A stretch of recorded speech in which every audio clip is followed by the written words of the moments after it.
अस्सलाम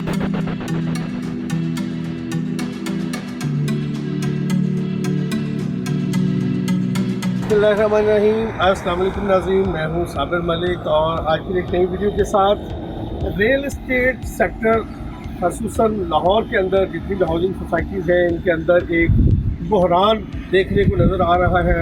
हर सोसाइटी की फाइल्स धड़ाधड़ नीचे गिर रही हैं, प्राइसेस डाउन हो रही हैं।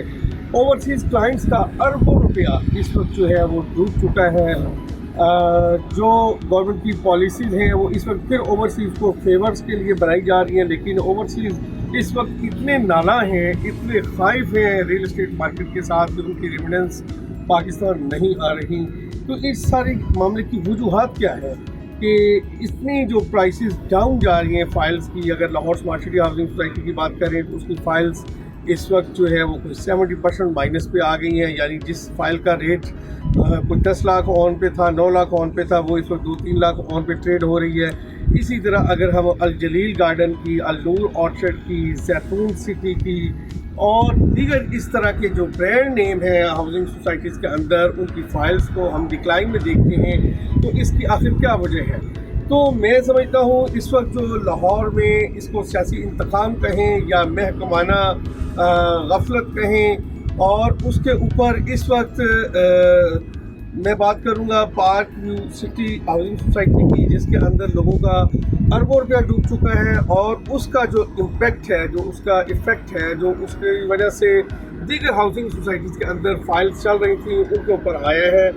वज़ीर हाउसिंग मियां असलम इकबाल की प्रेस कॉन्फ्रेंस में उन्होंने कहा कि तकरीबन 50 अरब रुपया जो है वो ओवरसीज़ का डूब चुका है इस हाउसिंग सोसाइटी के अंदर।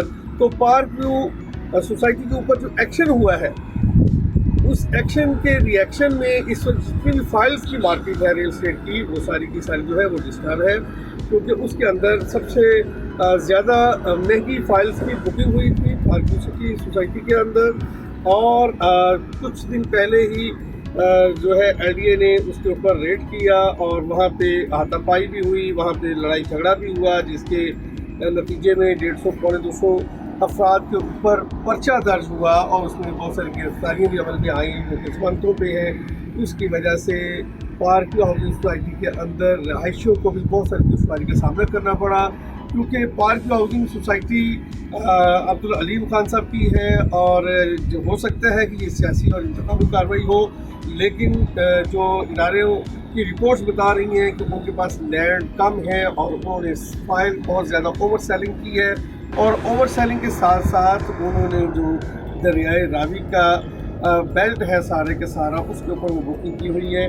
तो ये एक ऐसी ही है जैसे किसी शहर के बड़े गैंगस्टर को जो है वो पुलिस अरेस्ट कर ले, तो छोटे मोटे गैंगस्टर जो होते हैं वो वैसे ही डिस्टर्ब हो जाते हैं या अंडरग्राउंड हो जाते हैं या उनका कुछ पता नहीं चलता।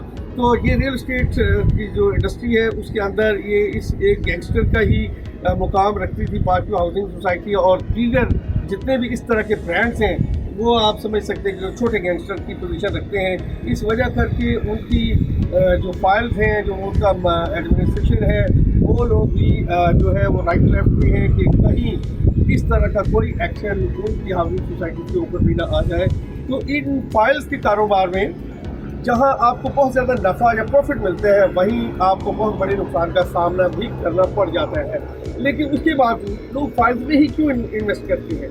उसकी मेन रीज़न ये है कि रोटी कपड़ा मकान का जो नारा है वो 40 साल 50 साल पहले लगाया गया, लेकिन उसके बाद इसी नारे को चेंज करके घरों और नौकरियों का नारा लगाया गया, जबकि अभी तक पाकिस्तान के अंदर इस तरह का गरीब आवाम को कुछ भी कभी भी डिलीवर नहीं हुआ।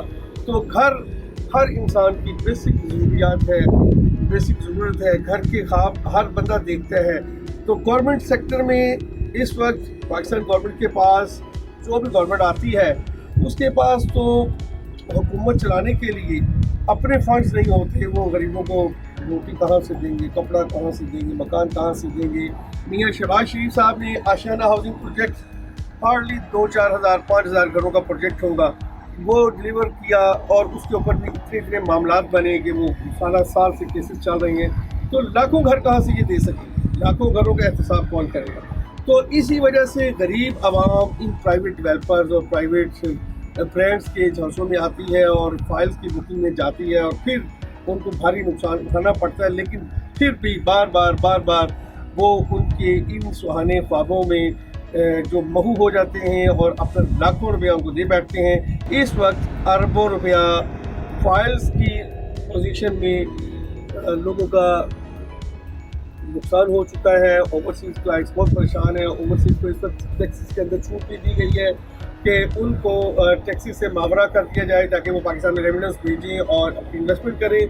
लेकिन इसके बावजूद जिन ओवरसीज़ में आज से साल 2 साल 3 साल पहले इन्वेस्टमेंट्स की हैं, जब वो अपनी इन्वेस्टमेंट को अपने डॉलर के साथ कन्वर्ट करके देखते हैं तो वो नुकसान में हैं। अगर आप उसको पाक रुपीज़ में भी देखते हैं तो वो 50% नुकसान में है, जिस वजह करके रियल एस्टेट के अंदर ओवरसीज़ की इन्वेस्टमेंट आना रुक गई है, जिसको दोबारा से बहाल करना पड़ेगा। 70% जो रियल एस्टेट का बूस्ट होता है वो ओवरसीज़ के इंटरेस्ट की वजह से होता है। पाकिस्तान के अंदर जब भी ओवरसीज़ पाकिस्तान के हालात कंफर्टेबल देखते हैं तो वो इन्वेस्टमेंट में आते हैं। इसी तरह ये ना सिर्फ प्राइवेट डेवलपर्स, मैं यहाँ पे बात करूँगा कि DHA एक रियल एस्टेट के अंदर सबसे बड़ा और मोतबर नाम है। इसकी फाइल्स भी इस वक्त जो है और वो प्राइसेस भी डिस्टर्ब हैं। इसी वजह से DHA मुल्तान की रेट्स कम है, DHA दूसरा वाला बैठा हुआ है। DHA कोटा की फाइल्स 140 लाख से 70 लाख रुपए की आई हुई है। तो रियल एस्टेट के अंदर रिवाइवल की दोबारा ज़रूरत है, गवर्नमेंट को बेहतर पॉलिसीज़ बनाने की ज़रूरत है और ओवरसीज़ को भी दोबारा से इसको रिव्यू करने की ज़रूरत है कि पाकिस्तान के अंदर और कोई ऐसा शोबा नहीं है जहाँ पे वो अपनी इन्वेस्टमेंट लगाएं, सेफ एंड साउंड और सिक्योर हो और उनके आने तक यहाँ पे उसके अंदर पैसे बढ़ चुके हों। रियल एस्टेट ही एक ऐसा वाहिद प्लेटफॉर्म है जहाँ उनकी इन्वेस्टमेंट सेफ एंड सिक्योर है, लेकिन उनको भी फाइल्स के कारोबार से इज्तनाब करते हुए रियल प्रॉपर्टी को बाय करना चाहिए, रियल इन्वेस्टमेंट्स में आना चाहिए। इसके साथ ही आज की वीडियो से इजाज़त चाहूँगा और जिन लोगों का नुकसान हुआ है उनको मैं यही एडवाइस करना चाहूँगा कि वो लोग वेट करें और हालात को बदलने का इंतज़ार करें। नेट कैश पे इस वक्त बेच के अपनी फाइल्स को लॉस ना करें ताकि वो बड़े आने वाले लॉस से मज़ीद बच सकें।